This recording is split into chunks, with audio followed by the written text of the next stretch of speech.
그 왼손잡이 에훗이 죽은 후에 이스라엘은 가나안 왕 야빈의 철병거 군대에 20년 동안 학대당하다가 너무 힘드니까 하나님께 부르짖습니다.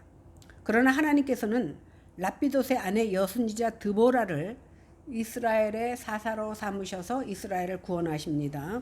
이제 드보라와 바락이 개성가를 부르고 있습니다. 왜? 지난주까지 우리가 본 바대로 이스라엘이 그 야빈 왕을 물리치고 그 다음에 승리를 한 다음에 개성가를 부르고 있습니다.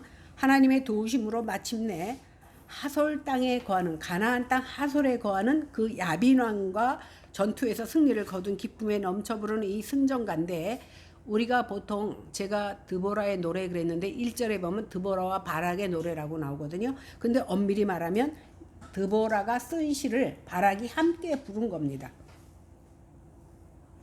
하나님께서는 지금도 살아계셔서 역사하시고 당신의 백성들을 도우신다는 것과 이스라엘의 구원이 오직 하나님에게서부터 나왔다라는 것이기 때문에 찬양하는 겁니다. 왜 그렇죠? 도무지 인간의 생각으로는 이길 수 없는 전쟁이었지만 하나님께서 개입해 주셔서 은혜로 승리하게 하셨기 때문에 이렇게 승리의 찬가를 드릴 수 있는 겁니다. 오늘 이스라엘의 역사를 통해서 우리는 스스로 나 자신을 돌아볼 수 있는 계기가 됩니다. 바로 이스라엘의 모습이 바로 우리의 모습입니다. 하나님의 은혜와 사랑을 저버리고 죄의 유혹을 받았을 때 우리는 어쩔 수 없이 그럴 수밖에 없었다라고 합리화시키면서 여전히 죄의 종으로 살다가, 그렇게 살다 보면 하나님의 진노를 피할 길이 없습니다. 하나님께서는 그러나 우리의 무능함과 연약함을 묻지 아니하시고 다만 하나님께 돌아오면 또 여전히 불쌍히 여기셔서 구원을 베푸시고 사랑으로 인도하신다는 사실입니다. 그러므로 우리 모든 성도들은 하나님의 은혜에 감사하며 보답하는 모습으로 삶을 드려야 되겠다고 다짐하는 이 귀한 시간 되기를 바랍니다. 아까도 말씀드렸지만 1절에 보면 드보라와 아비노함의 아들 바락이 노래하였다 이렇게 나오는데, 엄밀히 말하면 드보라의 노래, 오늘과 다음 장에 이어서 나옵니다. 그런데 드보라가 지은 시를 바락이 함께 불렀을 수도 있고, 아니면 이스라엘에서는 그 뭐라 그러죠? 회답송, 그러니까 후렴 부분 같이 이렇게 부르듯이 내가 1절 부르면 2절 부르고 이렇게 돌림 노래식으로 부르는 것이 굉장히 유행이었습니다. 그래서 그렇게 불렀을 수도 있었던 겁니다. 이렇게 드보라가 여호와를 찬양하는 근본적인 이유는 하나님께서 이스라엘의 지도자와 백성들 모두가 한마음 되게 하셨습니다. 우리가 보면요, 우리나라도 보면 어려운 일이 닥치면 금목이 이런 것도 보면 하나가 되잖아요. 이스라엘 백성들도 어려운 일이 닥쳤을 때 하나님을 중심으로 한마음이 되게 하신 것에 대한 감사, 그리고 이 어려울 때에 함께 참여할 수 있게 해주신 것에 대한 감사, 이것이 다 하나님께서 역사하셨기 때문에 이러한 일이 있을 수 있었다라는 것에 대한 감사입니다. 오늘 드보라는 하나님의 능력과 이스라엘을 향한 그 열방들의 열심을, 그 열심에 대해서 열방들에게 오늘 선포하고 있는 겁니다. 4절과 5절을 읽어보겠습니다. 시작. 여호와여, 주께서 세일에서부터 나오시고 에돔들에서부터 진행하실 때에 땅이 진동하고 하늘이 물을 내리고 구름도 물을 내렸나이다. 산들이 여호와 앞에서 진동하니 저 신의 산도 이스라엘의 하나님 여호와 앞에서 진동하였더라. 이제 드보라는 과거에 하나님께서 이스라엘을 향하여 역사하셨던 것을 회상하면서 이 글을 씁니다.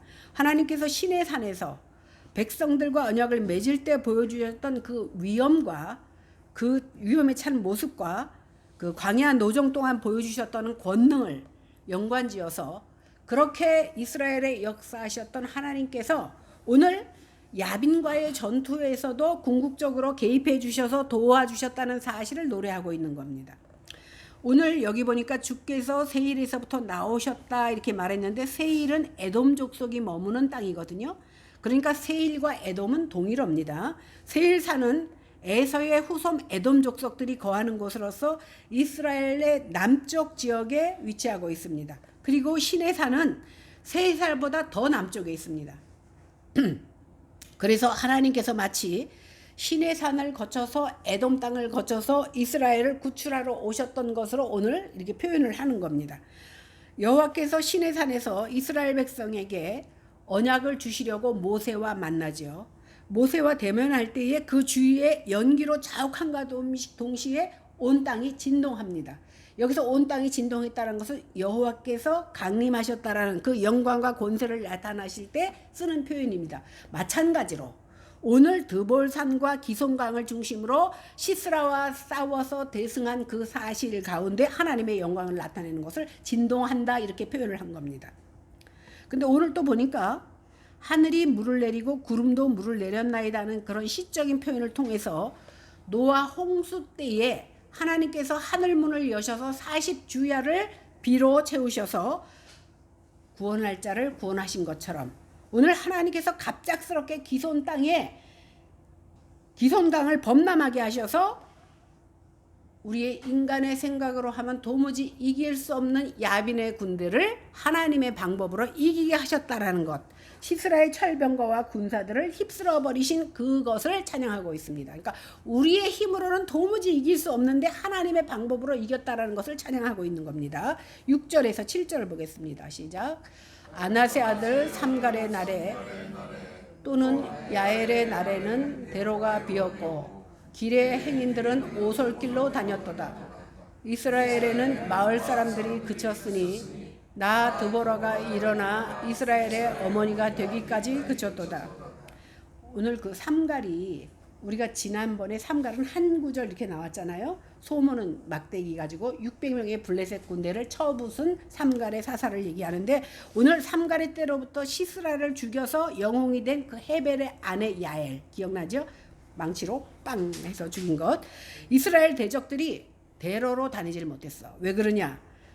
이스라엘 대적들이 이스라엘 사람들만 보면 강탈하고 못 살게 구니까 이스라엘 사람들이 그 대적들을 피해서 오솔길로만 숨어서 다녔다라는 겁니다. 그리고 행인들도 골짜기 오솔길로만 다녔습니다. 그리고 가나안 왕 야빈과 시스라의 철병거를 두려워해서 나서는 남자들이 남정네가 하나도 없었어요. 이렇게 우리가 한 거 하자고 나서는 남자들이 하나도 없을 때 여자 사사 드보라가 나섰다라는 겁니다. 드보라는 자신이 이스라엘의 어미다라고 말합니다. 그러니까 내가 나설 수밖에 없는 것은 아무리 남자래도 남편도 남자고 아들도 남자인데 용기 없는 남자들을 대신해서 어미의 심정으로 나서서 이스라엘을 구원하기로 했다라는 것을 오늘 말하고 있는 겁니다. 8절을 보겠습니다. 시작. 무리가 새 신들을 선택하였으므로 그때의 전쟁이 성문에 이르렀으나 이스라엘의 4만 명 중에 방패와 창이 보였던가.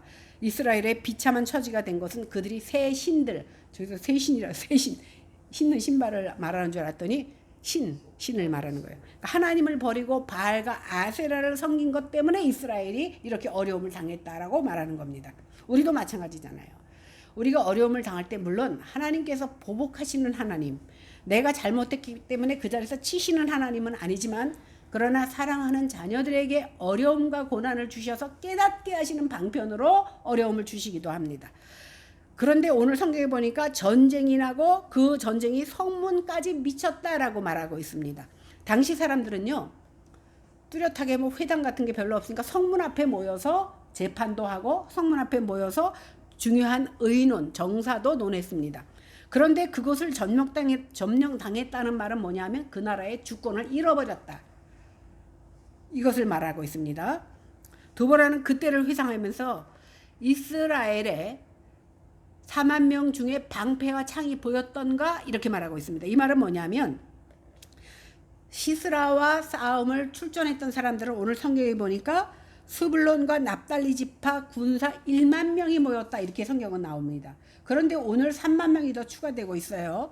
우리가 뒤에서 보면 알지만 정규 군인의 수는 1만, 그 다음에 도우려고 막 곡괭이 들고 막 나선 사람들 3만 명. 그러니까 성경에 보니까 스불론과 납달리 지파뿐만이 아니라 에브라임 지파, 베냐민 지파, 므낫세 반지파, 이사갈 지파 등도 다 참여했는데 그 숫자가 3만 명이라는 겁니다. 그러니까 십시일반으로 다 모여서 전쟁했다라는 겁니다. 그런데 가나안 왕의 압제하에서는 방패와 창이 보였던가 보이지 않았다라는 건데, 이 말은 뭐냐면 그 철병거 900승 앞에서는 방패도 필요 없고 창도 필요 없어요. 왜? 거기서 예를 들어 미사일로 쏘는데 우리는 활 쏜다 그러면 활이 무슨 힘을 쓰겠습니까? 아무 필요가 없습니다. 그러니까 이 말을 하는 이유는 뭐냐면 방패와 창이 필요 없다라는 이유는 하나님께서 싸워주셨다라는 거예요. 드보라는 이러한 비참한 상황이었는데 하나님께서 사사 드보라와 바락을 통해서 일하셨다라는 것을 오늘 찬양하고 있는 겁니다. 9절입니다. 시작. 내 마음이 이스라엘의 방백을 사모함은 그들이 백성 중에서 즐거이 헌신하였음이니 여호와를 찬송하라. 오늘 8절까지는 이스라엘 백성이 하나님과 교제를 중단하기 때문에 당한 압제에 대해서 설명해 줬습니다. 그런데 오늘 9절에서 11절까지는 이스라엘 백성이 하나님과 화목을 이루고 나서, 다시 말해서 회개하고 나서 이제 기뻐하는 모습이 묘사되고 있습니다. 먼저 드보라와 바락의 요청에 백성들이 아주 헌신적으로 기쁘게 요청한 것은 하나님의 놀라운 은혜다, 이렇게 고백하고 있습니다. 드보라가 나서기 전까지는 바락조차도 드보라를 의지하고 당신이 안 가면 나도 못 가, 이렇게 말했잖아요. 그런데 이렇게 무서워서 싸울 염두도 못 내고 있었는데 성령 하나님의 감동으로 말미암아 사람들이 목숨까지 내놓으면서까지 헌신하여 나왔던 것입니다. 이것이 은혜라고 오늘 찬양합니다. 왜? 그 유명한 장군 바락조차도 그 700 그 철병거 앞에서 나서지 못할 만큼 두려워했는데, 오늘 드보라가 앞에 서고 바락이 나왔을 때 이제 이스라엘 백성들이 자기도 죽으면 죽으리라 하고 나섰던 겁니다. 10절 보겠습니다. 시작. 흰 나귀를 탄 자들, 양탄자에 앉은 자들, 길에 행하는 자들아 전파할지어다. 여기서 흰 나귀를 탄 자들은 이스라엘의 상류 계급을 말합니다. 그 다음에 양탄자에 앉은 자들은 이스라엘의 부유하고 여유 있는 자들을 또 말합니다. 그 다음에 길에 행하고 있는 상인들, 평민들, 가난한 계층조차, 그러니까 이스라엘의 부자나 가난한 자나 모든 사람, 다시 말해서 빈부, 귀천, 남녀노소를 불문하고 하나님께서 이루어주신 승리를 묵상하고 선포하고 찬양하는데 다 참여하라고 이렇게 독려하고 있는 겁니다. 11절 보겠습니다. 시작. 활 쏘는 자들의 소리로부터 멀리 떨어진 물깃는 곳에서도 여호와의 공의로우신 일을 전하라. 이스라엘에서 마을 사람들을 위한 의로우신 일을 노래하라. 그때에 여호와의 백성이 성문에 내려갔도다. 여기서 활 쏘는 자라는 것은 대적자를 말하는 거거든요. 대적자를 그냥 활 쏘는 자라고 표현한 거예요. 그런데 이들로부터 멀어졌다라는 건 뭐예요? 이제 이스라엘의 대적자가 나갔다, 그러니까 종식되었다라는 것을 말하는 겁니다. 그러니까 하나님께서 이들을 진멸했기 때문에 이제 이스라엘 백성들에게 다시 평화가 찾아왔다, 이것을 말하는 겁니다. 이스라엘이 적의 압제에 있을 때요, 여인들도 물을 기르러 함부로 갈 수가 없었어요. 무서워서. 그런데 이제는 마음 놓고 물을 기르러 갈 수 있게 되었으니 물을 기르면서, 그리고 빨래터에서 빨래하면서 이스라엘의 원수를 갚아주신 하나님의 행위를 찬양하라는 거예요. 그러니까 다시 강조하고 있잖아요. 그죠? 남녀노소를 만나고 찬양하라 그래 놓고 물깃는 여인들조차도 이스라엘에게 승리를 주신 하나님을 찬양하라고 하고 있습니다. 하나님께서 허락하신 이 놀라운 구원을 노래하고 찬양하면서 그것이 하나님의 공의로우신 일이다, 이렇게 말하고 있습니다. 하나님의 공의는요, 뭐냐면 악인을 저주하고 의인을 구원하시는 것이 하나님의 공의입니다. 그런데 엄밀히 말해서 이스라엘이 공의로웠습니까? 죄밖에 범한 것이 없는 것 같아요. 그죠? 하나님을 거역하고 하나님이 싫어하는 짓만 골라서 한 이스라엘 백성들입니다. 그러니까 하나님의 공의대로 하면 이스라엘 백성도 구원받지 못하고 멸망받아야 마땅합니다. 그런데 가나안 왕 야빈을 하나님께 징계도구로 사용하셔서 이스라엘을 가나안 왕 야빈의 손에서 건지셨고 이것을 의롭다고 하셨습니다. 이유는 뭐냐 하면 하나님의 언약 때문입니다. 사실 이게 그 조직신학적으로 우리가 잘 이해를 해야 돼요. 이스라엘이 고통 중에서 하나님께 부르짖었을 때 하나님께서는 우리 같으면 저거 못된 짓만 골라서 하는 것 이제 내 자식 아니야 그러면 될 것 같아요. 저건 나하고 왼수야 왼수. 그런데 하나님께서 뭘 기억하셨냐면 그의 조상들과 맺은 언약, 이스라엘 조상들과 맺은 언약, 내가 끝까지 너희를 버리지 않고 구원하시겠다는 그 언약을 기억하시고, 이스라엘 백성들은 언약을 지켰지만 창세기 15장에 보면 동물을 배를 갈라서 지나가게 하시잖아요. 결국 동물이 배를 갈른다는 건 죽는다는 거, 비참한 죽음을 얘기하거든요. 너희가 언약을 어기면 비참하게 죽을 수밖에 없어. 이것이 바로 행위 언약이에요. 그러나 하나님께서는 은혜 언약을 허락하셔서 그럼에도 불구하고 하나님을 믿는 하나님의 백성을 살려주신다는 사실입니다. 그래서 이스라엘은 하나님의 언약에 신실하지 못했지만 하나님은 끝까지 너희와 지킨 언약을 지킨다는 거예요. 왜? 너희는 인간이고 나는 하나님이기 때문에. 그러면 이스라엘이나 이방인이나 똑같은 죄인인데 왜 이스라엘은 구원하시고, 그런 질문 받잖아요. 그러면 우리 조상들 하나님을 알지 못했던, 그래서 믿지 못했던 우리 조상들은 다 지옥 가야 됩니까? 라는 질문을 할 수밖에 없습니다. 이것을 설명하려면 조금 시간은 걸리는데 제가 간단하게 말씀드리면, 아담과 하와가 선악을 알게 하는 지식나무를 먹으면 너희는 정령 죽으리라 했습니다. 그런데 먹었어요. 그래서 죽었습니다. 여기서 죽음은 뭐라냐면 육체의 죽음을 말하는 게 아니라 영적으로 하나님과의 단절을 의미합니다. 이것을 성경에서는 죽음이라고 합니다. 그리고 사망이라고 합니다.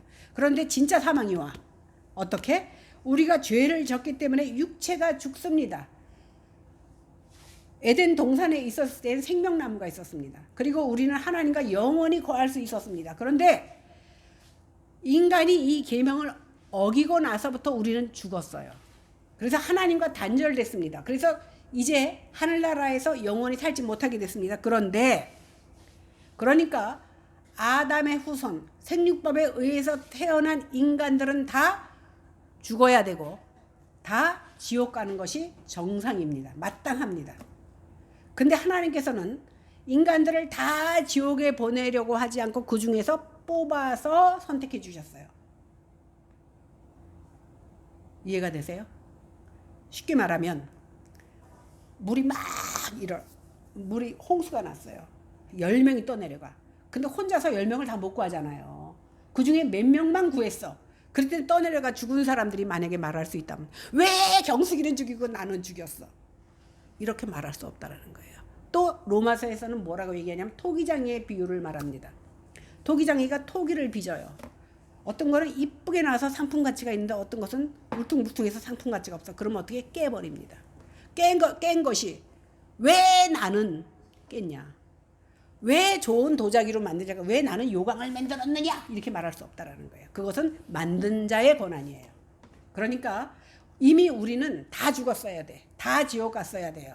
아담 이후에 모든 후손들은 그 가운데 하나님께서 뽑아서 선택해 주셨기 때문에 감사한 거예요. 다시 말하면 아까 홍수가 났어요. 10명이 떠내려갔어. 근데 자기도 살아야 되잖아. 그죠? 물론 그 사람만 살려고 자기가 죽는 경우도 있지만 사는 사람은 1명이나 2명밖에 없어. 그러면 나머지 8명 다 죽었는데 내가 살았으니까 나를 구해준 사람 앞에 생명의 은인이잖아요. 그 얼마나 감사해요.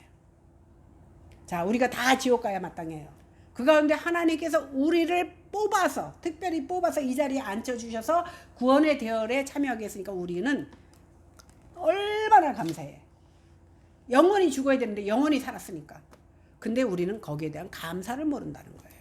왜? 지금 내가 실감하지 못한, 언제 실감해? 죽어야 알기 때문에. 아직 죽지 않았기 때문에 그걸 실감하지 못하니까 여전히 믿지 못하고 여전히 죄를 짓는 거예요. 그래서 이것을 믿는 것이 바로 믿음이고, 이것을 믿게 하는 것이 에베소 2장 8절에 보니까 하나님의 은혜요, 하나님의 선물이라고 했어요. 그래서 아까 제가 읽었죠. 아브라함이 행위로서 구원을 받았다면 자랑해야지. 난 좋은 일 많이 해서 구원받았어. 그런데 뭐라고 그랬어요? 아브라함이 하나님을 믿음에 그것이 의로 여겨졌다 그랬어요. 그러니까 우리 모두는 내가 잘나고 내가 행위를 잘해서 구원받는 것이 아니라 하나님을 믿는 믿음으로 구원받는 거예요. 그래서 이것이 은혜고 이것이 감사한 거예요. 만약에 내가 잘난 좋은 행위 때문에 구원받는다 그러면 지금 여기 있지 말고 빨리 나가서 어려운 사람도 도와주고 좋은 일 많이 해야 돼요. 사람들한테 칭찬받아야 돼요. 그런데 아무리 좋은 일을 많이 하고 칭찬을 많이 받았어도 예수 믿지 않으면 구원받지 못해요. 그래, 왜 그러냐? 하나님의 공평함이에요. 그죠? 세상에서 아무리 좋은 일을 많이 해도 구원이 없다라는 사실이에요. 믿지 않으면. 그래서 다 지옥 백성인데 생각해 보세요. 다 떠내려가야 마땅한데 그 비에 떠내려가면 그 중에서 뽑혀서 내가 구원받은 것이 감사한 거예요. 그래서 우리는 감사하는 삶을 살아요. 이것이 바로 은혜 언약이에요. 은혜 언약은 뭐냐면 예수님께서 십자가에 달려 죽으심으로 우리를 의롭다 하시고, 그러니까 죄인은 똑같은 죄인이에요. 우리의 죄가 없어진 게 아니에요. 단지 용서받은 거예요. 그래서 은혜로 칭함을, 의롭다 칭함을 받은 겁니다. 아담 이래로 모든 타락한 세상 속에서 이제는 하나님의 공의가 어떻게 나타나냐 하면 하나님의 언약 아래에 있는 자는 구원받고 하나님의 언약 밖에 있는 자는 구원받지 못하는 거예요. 언약 안이 어디예요? 교회예요. 교회. 하나님의 성전 안에 들어온 자는 구원을 받고 성전 밖에 있는 자는 구원받지 못한다는 거. 12절 보겠습니다. 시작. 깰지어다 깰지어다 드보라여 깰지어다 깰지어다 너는 노래할지어다 일어날지어다 바라기여 아비노함의 아들이여 내가 사로잡은 자를 끌고 갈지어다.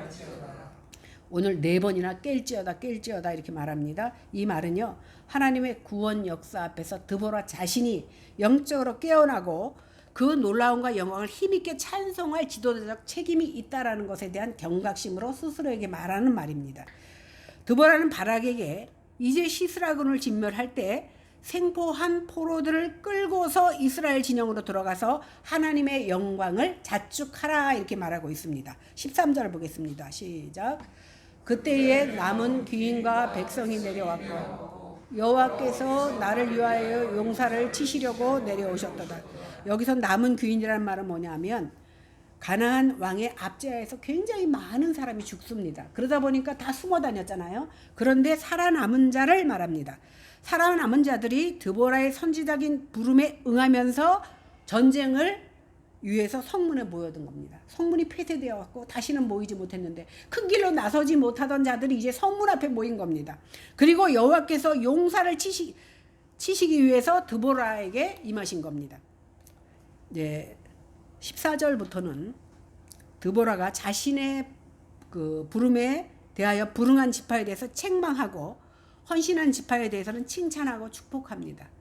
마땅히 이스라엘은 언약 백성, 공동체로서 언약궤를 중심으로 지도자가 말할 때 다 여호와의 말씀인 줄 알고 순종해야 됩니다. 그러나 여호와에 대한 신앙이 없다 보니까 풀뿌리처럼 다 흩어져 버린 거예요. 이러한 지파 간의 균형과 갈등이 바로 사사기의 중요한 그 핵심입니다. 그 갈등은 보세요. 매일 쌈박질하는 집안은요 잘 되지 않아. 그죠? 맨날 쌈박질만 해보세요. 그럼 뭐가 잘 되겠습니까? 그래서 가정도 마찬가지죠. 나라도 맨날 쌈박질만 해봐. 그러면 결국 그 마음이 흩어지고 잘 안 됩니다. 이것은 신앙의 부재이고 리더십의 부재 때문입니다. 드보라의 명에 어떤 지파는 응하는데 어떤 지파는 불응합니다. 먼저 에브라임과 베냐민을 칭찬합니다. 14절 보겠습니다. 시작. 에브라임에게서 나온 자들은 아말렉의 뿌리 박힌 자들이요 베냐민은 백성들 중에서 너를 따르는 자들이요 마길에게는 명령하는 자들이 내려왔고 스불론에게서는 대장굴의 지팡이를 잡는 자들이 내려왔도다. 에브라임 지파는 그 에브라임 지파 아시죠? 요셉 그러니까 레위가 빠지고 요셉과 므낫세 그래갖고 요셉은 두 지파를 차지해요. 자기 두 아들. 여기서 에브라임 지파는 아말렉이 압제하여 있었습니다. 우리가 사사기를 가만히 생각해 보면 점령하러 왔다가 압제를 당하는 모습이야. 왜? 하나님 앞에 부분적인 순종 때문에. 순종 100% 안 한 거 아닙니다. 부분적인 순종은 그래서 불순종이라고 말하는 겁니다. 이렇게 아말렉이 압제해 있었는데 그 가나안 왕 야빈이 가만히 보니까 자기는 700승의 병거를 갖고 있지만 내심, 이건 제 생각이에요, 하나님이 그동안 출애굽 당시에 광야에서 행했던 모든 일들을 다 소문으로 들었잖아요. 그러니까 약간 마음에 두려움은 있었던 것 같아요. 그래서 오늘 에브라임 지파를 압제하고 있는 아말렉 왕에게 도움을 청합니다. 그래서 에브라임 지파가, 그런데 에브라임 지파는 드보라의 말에 응해서 누구랑 싸우냐면 아말렉과 싸워. 자기네를 압제하고 있는 아말렉과 싸워. 그러면 결국 어떻게 돼요? 간접적으로 아말렉과 싸우다 보니까 아말렉이 야빈과 합해서 싸워야 되는데 에브라임이 저항을 하니까 나가지 못하잖아. 그러니까 간접적으로 후방에서 지원하게 된 겁니다. 그리고 므낫세 지파와 스불론 지파를 칭찬합니다. 여기 마길이 나오잖아요. 마길이 사람 이름이에요. 므낫세 아들이 마길입니다. 므낫세 지파는 요단 동편과 요단 서편에도 땅을 기업으로 받았습니다. 마길은 요단 동편을 차지한 지파의 대표 이름이 마길이에요. 그런데 왜 굳이 마길만 얘기하냐면 므낫세 지파가 여기 보니까 요단 동쪽과 서쪽이 있잖아요. 그러니까 동쪽에 있는 마길은 순종했는데 서쪽에 사는 사람들은 순종을 안 해. 같은 지파인데도. 그래서 므낫세 지파는 므낫세 반지파, 그러니까 서쪽에 사는 지파는요, 나오라고 드보라가 말했는데 안 나와. 그리고 동쪽에 사는 지파들만 나와. 그래서 오늘 마길만 얘기한 거예요. 상황상 많은 군대를 보내지는 않았지만 조금이라도 내게 힘이 된다면 나는 나가겠다라고 나왔습니다. 그래서 조금이라도 전쟁에 동참했던 므낫세 지파에 대해서 헌신하고자 하는 그 마음을 봤기 때문에 오늘 드보라가 두 지파를 칭찬하고 있습니다. 15절입니다. 시작.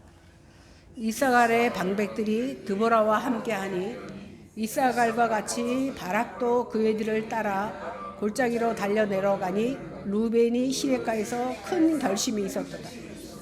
이거는 시기 때문에 루벤이 시냇가에서 큰 결심이 있었도다 그러니까 긍정적으로 생각하기 쉬운데 그렇지 않습니다. 이사갈도 역시 전쟁터에 사람들을 파견합니다.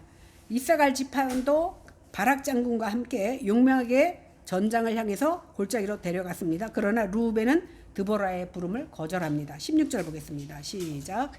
내가 양의 우리 가운데 앉아서 목자의 피리 부는 소리를 들으면 어찌미 되느냐. 루벤이 시냇가에서 큰 결심이 있었도다. 오늘 이거요, 비아냥되는 소리예요. 왜 그러냐 하면 루반 지파가 루반은요 굉장히 제일 큰 아들이잖아요. 근데 거역한 거야. 루벤 지파가 전쟁 소식을 들으면 큰 아들이 먼저 나서야 되는데 안 나타납니다. 그리고 평안한 목자의 생활을 즐깁니다. 그러니까 다른 지파들은 전쟁의 나팔 소리를 듣고 모두 참교하고 있는데 루반 지파는 평안히 목자의 피리 소리를 즐기면서 거기 앉아 있는 겁니다. 그리고 뭐 했냐? 탁상 공론을 벌입니다. 큰 결심이 있었도다. 그들은 전쟁에 나오는 부름보다 자기들의 생활을 깨트리고 싶지 않은 거야. 이 평화를 왜 깨트려? 지금 피리 소리 들으면서 음악 감상하고 있는데. 그런데요, 루벤 지파가 예전에 요단 서편 지역을 정복할 때 그들이 자신이 전쟁이 일어나면 군대를 보내겠다고 모세와 약속을 하고 그 서편을 차지했습니다. 근데 시간이 지나다 보니까 잊어버렸어. 그리고 지금은 상황이 달라졌다라고 생각한 거예요. 그래서 모세를 설득해서 요단 동편 땅을 차지했습니다마는 지금 약속을 어기고 있는 거예요. 우리는 이미 땅을 얻었고 지금 잘 살고 있는데 굳이 전쟁에 나갈 필요가 뭐가 있어. 이렇게 생각한 겁니다. 그러다 보니까 조금 예를 들어 거리끼는 거는 있잖아요. 다들 나가는데 안 나가니까. 그러니까 모여갖고 뭐 하냐? 아주 심각하게 공론을 벌입니다. 나갈까 말까. 그리고 거수로 하는 거예요. 그런데 결국에는 나가지 않기로 결정됩니다. 그것이 명백하게 하나님의 언약을 배반한 행위라는 것을 오늘 성경은 보여줍니다. 17절 보겠습니다. 시작. 길르앗은 요단강 저쪽에 거주하며 다는 배에 머무름이 어찌미래이며 아셀은 해변에 앉으며 자기 항만에 거주하도다. 길르앗은 이스라엘이 차지한 요단 동편의 전 지역을 가리킵니다. 이 지역에는 루벤, 므낫세 반지파 그리고 갓지파가 살고 있었습니다. 근데 여기에서 갓지파와 므낫세 반지파를 여기서는 의미하는 겁니다. 루벤 지파와 마찬가지로 이 지역에 살고 있는 갓지파 사람들은 드보라가 전쟁에 나오라 그러지만 들은 척도 안 합니다. 그리고 단지파는 나중에 단지파 알잖아요. 그래서 단지파가 뭐 이렇게 해서 여기 아시아까지 왔다라는 말은 성경에 없기 때문에 우리가 모르지만 단지파는 어떻게 됐지요? 결국 하나님 앞에 불순종하다가 밀려 북쪽으로 가고 이주해 버렸잖아요. 그런데 이 단지파는요. 그 당시는 드보라가 살아있던 그 당시에는 남부 해안선에 거주했다고 합니다. 그러다 보니까 사사기 1장에 보았던 것처럼 그 대적들이 막 거세게 저항하다 보니까 밀리고 그러니까 차지하려는 땅을 못 차지하고 오히려 밀려서 북쪽까지 갑니다. 그리고 유리방황하다가 그 지역에 선박 산업에 종사했어. 드보라 때는. 그러다 보니까 그 선박에서 나오지도 않고 있는 거예요. 전쟁하라고 그러는데도. 아셀도 해상에서 경제활동을 종사하느라고 거기 거주지에서 안 나옵니다. 전부 다 자기 먹고 사는 걸 핑계하다가 그 부름에 반대합니다. 이렇게 배은망덕한 행위로 말미암아서 구원의 승리를 같이 막 기뻐할 때 자기는 기뻐할 수가 없어. 창피하지 고개 숙이고 있는 거예요. 그래서 드보라의 책망을 받습니다. 오늘 누가복음 14장에 보면 그 주인이 잔치를 배설합니다. 그리고 초대를 다 합니다. 그런데 안 와. 아무도 안 와. 왜 안 오죠? 먹고 살기 바빠서. 나요 소 샀어요. 소. 그래서 그거 나 장가가요.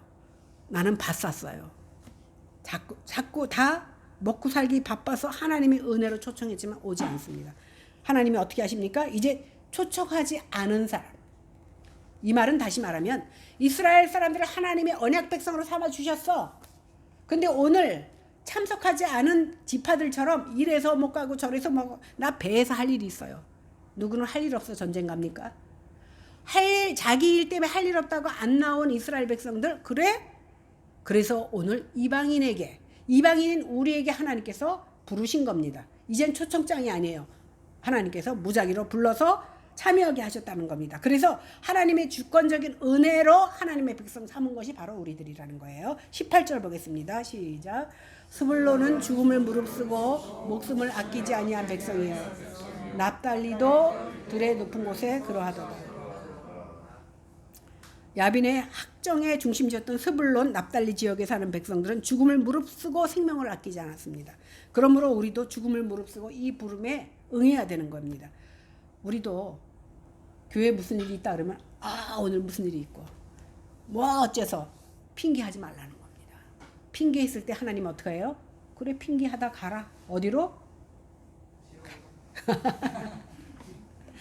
그러니까 우리도 어떠한 어려움이 있다 할지라도 그 뒤에 있는 구원과 승리를 바라보면서 나가야 된다는 것을 오늘 말하고 있습니다. 그럴 때 하나님으로부터 칭찬만 받을 뿐이 아니라 우리의 영원한 삶이 보장된다는 사실을 기억하고 우리도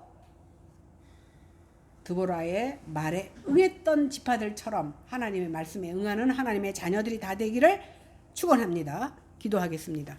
하나님, 정말 사사기는 이스라엘의 역사이기 때문에 우리에게 어떠한 교훈도 없을 것 같지만 이러한 말씀들을 통해서 우리에게 주시는 영적 교훈이 얼마나 큰지 그 깨달음이 우리에게 있게 하심을 진심으로 감사를 드립니다.